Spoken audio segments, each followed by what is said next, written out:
നോമ്പുകാലം 5-ാം വ്യാഴം. ഒന്നാം വായന. യേശയ്യാ പ്രവാചകന്റെ പുസ്തകത്തിൽ നിന്ന് 41-ാം അധ്യായം 8 മുതൽ 16 വരെയുള്ള വാക്യങ്ങൾ. എന്റെ ദാസനായ ഇസ്രായേലെ, ഞാൻ തിരഞ്ഞെടുത്ത യാക്കോബെ, എന്റെ സ്നേഹിതനായ അബ്രാഹത്തിന്റെ സന്തതി, നീ എന്റെ ദാസനാണ്. ഞാൻ നിന്നെ തിരഞ്ഞെടുത്തു, ഇനി ഒരിക്കലും ഉപേക്ഷിക്കുകയില്ല എന്ന് പറഞ്ഞുകൊണ്ട് ഭൂമിയുടെ അതിർത്തികളിൽ നിന്ന് ഞാൻ നിന്നെ തിരഞ്ഞെടുത്തു. വിദൂര ദിക്കുകളിൽ നിന്ന് ഞാൻ നിന്നെ വിളിച്ചു. ഭയപ്പെടേണ്ട, ഞാൻ നിന്നോട് കൂടെയുണ്ട്. സംഭ്രമിക്കേണ്ട, ഞാനാണ് നിന്റെ ദൈവം. ഞാൻ നിന്നെ ശക്തിപ്പെടുത്തുകയും സഹായിക്കുകയും ചെയ്യും. എന്റെ വിജയകരമായ വലതുകൈ കൊണ്ട് ഞാൻ നിന്നെ താങ്ങി നിർത്തും. നിന്നെ ദ്വേഷിക്കുന്നവർ ലജ്ജിച്ച് തല താഴ്ത്തും. നിന്നോട് ഏറ്റുമുട്ടുന്നവർ നശിച്ച് ഒന്നുമല്ലാതായി തീരും. നിന്നോട് ശണ്ട കൂടുന്നവരെ നീ അന്വേഷിക്കും, കണ്ടെത്തുകയില്ല. നിന്നോട് പോരാടുന്നവർ ശൂന്യരാകും. നിന്റെ ദൈവവും കർത്താവുമായ ഞാൻ നിന്റെ വലതുകൈ പിടിച്ചിരിക്കുന്നു. ഞാനാണ് പറയുന്നത്, ഭയപ്പെടേണ്ട.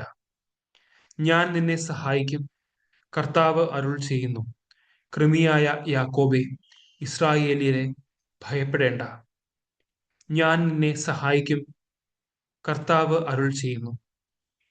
ഇസ്രായേലിന്റെ പരിശുദ്ധനാണ് നിന്റെ രക്ഷകൻ. ഞാൻ നിന്നെ പുതിയതും മൂർച്ചയേറിയതും പല്ലുള്ള ചക്രങ്ങളോട് കൂടിയതുമായ ഒരു മെതിവണ്ടിയാക്കും. നീ മലകളെ മെതിച്ച് പൊടിയാക്കും, കുന്നുകളെ പതിര് പോലെയാക്കും. നീ അവയെ പാറ്റുകയും കാറ്റ് അവയെ പറപ്പിച്ചു കളയുകയും കൊടുങ്കാറ്റ് അവയെ ചിതറിക്കുകയും ചെയ്യും. നീ കർത്താവിൽ ആനന്ദിക്കും, ഇസ്രായേലിന്റെ പരിശുദ്ധനിൽ അഭിമാനം കൊള്ളും. രണ്ടാം വായന. അപ്പസ്തോല പ്രവർത്തനങ്ങളിൽ നിന്ന് 19-ാം അധ്യായം 8 മുതൽ 20 വരെയുള്ള വാക്യങ്ങൾ. അവൻ സിനഗോഗിൽ പ്രവേശിച്ച് ധൈര്യപൂർവം ദൈവരാജ്യത്തെക്കുറിച്ച് 3 മാസം പ്രസംഗിക്കുകയും വാദപ്രതിവാദത്തിൽ ഏർപ്പെടുകയും ചെയ്തു. എന്നാൽ ദുർവാശിക്കാരായ ചിലർ വിശ്വസിക്കാൻ വിസമ്മതിക്കുകയും സമൂഹത്തിന്റെ മുമ്പിൽ ക്രിസ്തുമാർഗത്തെ ദുഷിക്കുകയും ചെയ്തു. അതിനാൽ അവൻ അവരെ വിട്ട് ശിഷ്യരെയും കൂട്ടി ടിറാനോസിന്റെ പ്രസംഗശാലയിൽ പോയി എല്ലാ ദിവസവും വിവാദത്തിൽ ഏർപ്പെട്ടു പോന്നു. ഇത് 2 വർഷത്തേക്ക് തുടർന്നു. തന്മൂലം ഏഷ്യയിൽ വസിച്ചിരുന്ന എല്ലാവരും, യഹൂദരും ഗ്രീക്കുകാരും, കർത്താവിന്റെ വചനം കേട്ടു. പൗലോസിന്റെ കരങ്ങൾ വഴി ദൈവം അസാധാരണമായ അത്ഭുതങ്ങൾ പ്രവർത്തിച്ചുകൊണ്ടിരുന്നു. അവന്റെ ശരീരസ്പർശനമേറ്റ തുവാലകളും അംഗവസ്ത്രങ്ങളും അവർ രോഗികളുടെ അടുത്ത് കൊണ്ടുവന്നു. അപ്പോൾ രോഗം അവരെ വിട്ടുമാറുകയും അശുദ്ധാത്മാക്കൾ അവരിൽ നിന്ന് പുറത്തു വരികയും ചെയ്തിരുന്നു. പിശാചുബാധ ഒഴിപ്പിച്ചിരുന്ന ചില യഹൂദർ പൗലോസ് പ്രസംഗിക്കുന്ന യേശുവിന്റെ നാമത്തിൽ നിന്നോട് ഞാൻ കൽപ്പിക്കുന്നു എന്ന് പറഞ്ഞുകൊണ്ട് അശുദ്ധാത്മാക്കളുടെ മേൽ കർത്താവായ യേശുവിന്റെ നാമം പ്രയോഗിച്ചു നോക്കി. യഹൂദരുടെ ഒരു പ്രധാന പുരോഹിതനായ സ്കേവായുടെ 7 പുത്രന്മാരും ഇങ്ങനെ ചെയ്തുകൊണ്ടിരുന്നു. എന്നാൽ അശുദ്ധാത്മാവ് അവരോട് ഇപ്രകാരം മറുപടി പറഞ്ഞു: യേശുവിനെ എനിക്കറിയാം, പൗലോസിനെയും അറിയാം. എന്നാൽ നിങ്ങൾ ആരാണ്? അശുദ്ധാത്മാവ് ആവസിച്ചിരുന്ന മനുഷ്യൻ അവരുടെ മേൽ ചാടി വീണ് അവരെ ആക്രമിച്ച് കീഴ്പ്പെടുത്തി. അവർ മുറിവേറ്റ നഗ്നരായി ആ വീട്ടിൽ നിന്ന് ഓടിപ്പോയി. എഫേസോസിൽ വസിച്ചിരുന്ന യഹൂദരും ഗ്രീക്കുകാരുമായ എല്ലാവരും ഈ വിവരം അറിഞ്ഞ് ഭയപ്പെട്ടു. കർത്താവായ യേശുവിന്റെ നാമം കൂടുതൽ പ്രകീർത്തിക്കപ്പെടുകയും ചെയ്തു.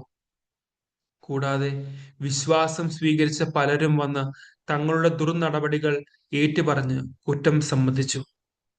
ക്ഷുദ്രപ്രയോഗം നടത്തിയിരുന്ന അനേകം ആളുകൾ തങ്ങളുടെ ഗ്രന്ഥച്ചുരുളുകൾ കൊണ്ടുവന്ന് എല്ലാവരും കാണെ അഗ്നിക്കിരയാക്കി. അവയുടെ ആകെ വില കണക്കാക്കിയപ്പോൾ 50,000 വെള്ളി നാണയങ്ങൾ വരുമെന്ന് കണ്ടു. അങ്ങനെ കർത്താവിന്റെ വചനം വിപുലമായി പ്രചരിക്കുകയും അതിന്റെ ശക്തി വെളിപ്പെടുകയും ചെയ്തു. മൂന്നാം വായന. പൗലോസ് ശ്ലീഹ കോറിന്തോസിലെ സഭയ്ക്ക് എഴുതിയ രണ്ടാം ലേഖനം 10-ാം അധ്യായം 3 മുതൽ 18 വരെയുള്ള വാക്യങ്ങൾ. ഞങ്ങൾ ജീവിക്കുന്നത് ജഡത്തിലാണെങ്കിലും ജഡിക പോരാട്ടമല്ല ഞങ്ങൾ നടത്തുന്നത്. എന്തുകൊണ്ടെന്നാൽ ഞങ്ങളുടെ സമരായുധങ്ങൾ ജഡികമല്ല, ദുർഗമങ്ങളായ കോട്ടകൾ തകർക്കാൻ ദൈവത്തിൽ അവ ശക്തങ്ങളാണ്. ദൈവത്തെ പറ്റിയുള്ള അറിവിനെതിരായ വാദമുഖങ്ങളെയും ഔന്നത്യപൂർണമായ എല്ലാ പ്രതിബന്ധങ്ങളെയും ഞങ്ങൾ തകർക്കുകയും ക്രിസ്തുവിനെ അനുകരിക്കേണ്ടതിന് എല്ലാ ചിന്താഗതികളെയും കീഴ്പ്പെടുത്തുകയും ചെയ്യുന്നു. നിങ്ങൾ പൂർണ്ണമായി അനുസരിക്കുന്നവരായതിനു ശേഷം അനുസരിക്കാത്തവരെ ശിക്ഷിക്കാൻ ഞങ്ങൾ സന്നദ്ധരായിരിക്കുകയാണ്. നിങ്ങൾ കൺമുമ്പിലുള്ളത് കാണുക. ആരെങ്കിലും താൻ ക്രിസ്തുവിനുള്ളവരാണെന്ന് ദൃഢമായി വിശ്വസിക്കുന്നെങ്കിൽ ഞങ്ങളും അവനെ പോലെ ക്രിസ്തുവിനുള്ളവരാണെന്ന് മനസ്സിലാക്കിക്കൊള്ളട്ടെ. ഞങ്ങളുടെ അധികാരത്തെ പറ്റി ഞാൻ കുറച്ചധികം പ്രശംസിച്ചാലും അതിൽ എനിക്ക് ലജ്ജിക്കാനില്ല. നിങ്ങളെ പടുത്തുയർത്താനാണ്, നശിപ്പിക്കാനല്ല കർത്താവ് ഞങ്ങൾക്ക് അധികാരം നൽകിയിരിക്കുന്നത്. ലേഖനത്തിലൂടെ നിങ്ങളെ ഭയപ്പെടുത്തുന്നവനായി എന്നെ നിങ്ങൾ കണക്കാക്കരുത്. എന്തെന്നാൽ ചിലർ പറയുന്നു, അവന്റെ ലേഖനങ്ങൾ ഈടുറ്റതും ശക്തവുമാണ്, എന്നാൽ അവന്റെ ശാരീരിക സാന്നിധ്യം അശക്തവും ഭാഷണം മനസ്സിലേശാത്തതുമാണ്. അകലെയായിരിക്കുമ്പോൾ ലേഖനത്തിലൂടെ പറയുന്നത് തന്നെയാണ് അടുത്തായിരിക്കുമ്പോൾ ഞങ്ങൾ പ്രവർത്തിക്കുന്നത് എന്ന് ഈ കൂട്ടർ ധരിക്കട്ടെ. ആത്മപ്രശംസ നടത്തുന്നവരുടെ ഗണത്തിൽപ്പെടാനോ ഞങ്ങളെ അവരോട് താരതമ്യം ചെയ്യാനോ ഞങ്ങൾ തുനിയുന്നില്ല. പരസ്പരം അളക്കാനും തുലനം ചെയ്യാനും സാഹസപ്പെടുന്ന വിഡ്ഢികളാണ് അവർ. ഞങ്ങൾ അതിരുകടന്ന് ആത്മപ്രശംസ ചെയ്യുകയില്ല. ദൈവം ഞങ്ങൾക്ക് നിശ്ചയിച്ചിട്ടുള്ള പരിധി ഞങ്ങൾ പാലിക്കും. ആ പരിധിയിൽ നിങ്ങളും ഉൾപ്പെടുന്നു. നിങ്ങളുടെ അടുത്ത് എത്തിയിട്ടില്ലാത്തവരെ പോലെ കൈയെത്തിച്ച് പിടിക്കാൻ ഉദ്യമിക്കുകയല്ല. ക്രിസ്തുവിന്റെ സുവിശേഷവുമായി നിങ്ങളുടെ അടുത്ത് വന്നത് ഞങ്ങളാണല്ലോ. അന്യരുടെ പ്രയത്നങ്ങളുടെ ഫലം സ്വായത്തമാക്കുകയും അതിരുകവിഞ്ഞ് അഹങ്കരിക്കുന്നവരല്ല ഞങ്ങൾ.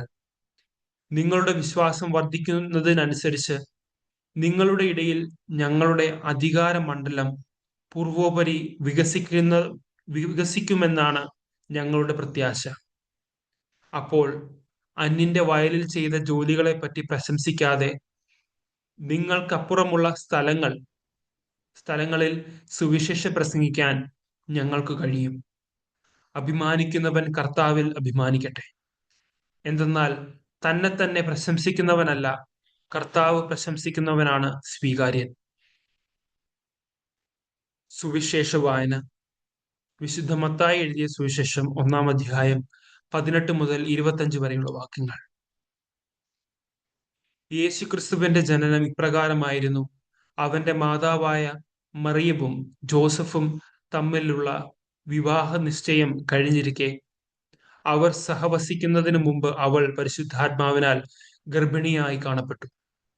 അവളുടെ ഭർത്താവായ ജോസഫ് നീതിമാനാകയാലും അവളെ അപമാനിതയാക്കാൻ ഇഷ്ടപ്പെടായികയാലും അവളെ രഹസ്യമായി ഉപേക്ഷിക്കാൻ തീരുമാനിച്ചു. അവൻ ഇതേക്കുറിച്ച് ആലോചിച്ചു കൊണ്ടിരിക്കെ കർത്താവിന്റെ ദൂതൻ സ്വപ്നത്തിൽ പ്രത്യക്ഷപ്പെട്ട് അവനോട് പറഞ്ഞു, ദാവീദിന്റെ പുത്രനായ ജോസഫ്, മറിയത്തെ ഭാര്യയായി സ്വീകരിക്കാൻ ശങ്കിക്കേണ്ട. അവൾ ഗർഭം ധരിച്ചിരിക്കുന്നത് പരിശുദ്ധാത്മാവിൽ നിന്നാണ്. അവൾ ഒരു പുത്രനെ പ്രസവിക്കും. നീ അവന് യേശു എന്ന് പേരിടണം. എന്തെന്നാൽ അവൻ തന്റെ ജനത്തെ അവരുടെ പാപങ്ങളിൽ നിന്ന് മോചിപ്പിക്കും. കന്യക ഗർഭം ധരിച്ച് ഒരു പുത്രനെ പ്രസവിക്കും. ദൈവം നമ്മോട് കൂടെ എന്നർത്ഥമുള്ള ഇമ്മാനുവേൽ എന്നവൻ വിളിക്കപ്പെടും എന്ന് കർത്താവ് പ്രവാചകൻ മുഖേന അരുൾ ചെയ്തത് പൂർത്തിയാകാൻ വേണ്ടിയാണ് ഇതെല്ലാം സംഭവിച്ചത്. ജോസഫ് നിദ്രയിൽ നിന്ന് ഉണർന്ന് കർത്താവിന്റെ ദൂതൻ കൽപ്പിച്ചതുപോലെ പ്രവർത്തിച്ചു. അവൻ തന്റെ ഭാര്യയെ സ്വീകരിച്ചു. പുത്രനെ പ്രസവിക്കുന്നതുവരെ അവളെ അവൻ അറിഞ്ഞില്ല. അവൻ ശിശുവിന് യേശു എന്ന് പേരിട്ടു. നമ്മുടെ കർത്താവായ മിശിഹായ്ക്ക് സ്തുതി.